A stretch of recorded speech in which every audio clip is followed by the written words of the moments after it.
د خپل ټیک ټاک اکاونټ به څنګه محفوظ کړئ. د ټیک ټاک اکاونټ خو موږ ځان له راخ کړی، خو موږ د خپل ټیک ټاک اکاونټ چې دی دا محفوظ کړی نه. کله چې بیا موږ موبایل بدل کو یا زموږ د موبایل نه زموږ ټیک ټاک وران شي نو موږ دوباره خپل اکاونټ چې دی دا نشو کولولی. نو دا زموږ غلطي. که دوباره بیا تاسو ډېر کوشش وکړئ خو ستاسو هغه اکاونټ چې دی دا نه کولاویږي. نو د هغې نه مخکې به تاسو هغې له ویریفیکیشن کوئ، نمبر به پکې یو ځای کوئ، ایمیل به پکې یو ځای کوئ، بیا به د هغې ویریفیکیشن کوئ، 2 سټپ ویریفیکیشن به وله کوئ.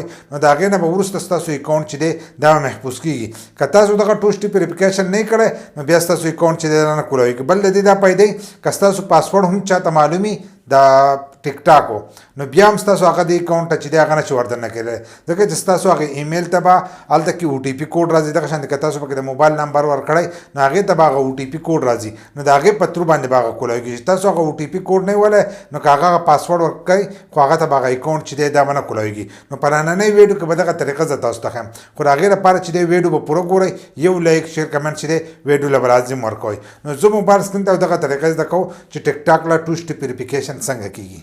موبایل سکرین ته رالو، موږ خپل ټیک ټاک کولاو کړی. دغه شانې به تاسو خپل ټیک ټاک کولاو کوئ او په دې کې به راشئ خپل پروفایل ته. چې څنګه خپل پروفایل ته راغلی له پاسه د ګوټه به تاسو ته را 3 کرښې ښکارېږي.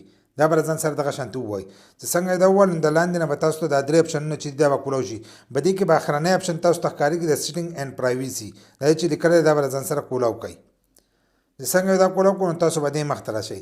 په دې مخ کې چې دی تاسو به 3 نمبر اپشن کولاو کوئ. دلته به لیکلی سیکورټي، دا به تاسو ته ښکارېږي. دا کوم چې خړ شي دا به ځان سره کولاو کوئ دغه شانتې. چې څنګه دا کولاو کړو نو تاسو به دې مخ ته راشئ. په دې مخ کې چې دی تاسو به 4 نمبر اپشن کولاو کوئ. 2 سټپ ویریفیکیشن یې لیکلی دی. که دې خوا ستاسو د اپ نو هم به یې کولاو کوئ، که ان نو هم به یې کولاو کوئ. وبه یې ګورئ چې په دې کې کوم نمبر او کوم جیمیل موجود دی چې ستاسو سره موجود دی که نه. دا کوم چې خړ شو دا به ځان سره دغه شانتې کولاو کوئ. چې کولاو یې کړو نو په دې ځای کې به ستاسو د نمبر اولنی انسي او اخرنی انسي به ښکاري. دغه شان ستاسو جیمیل اولنی او اخرنی انسي به ښکارېږي. وبه یې ګورئ. که دا ستاسو سره موجودي نو بیا یې په دې باندې ان کوئ. که دا ستاسو سره نه موجود نو دا به ورته چینج کوئ، نمبر به ورته هم چینج کوئ او جیمیل چې دی دا به ورته هم چینج کوئ. زموږ سره دا دواړه موجود دي نو موږ دا دواړه چې دي دا په دې کې داسې نښه کړو.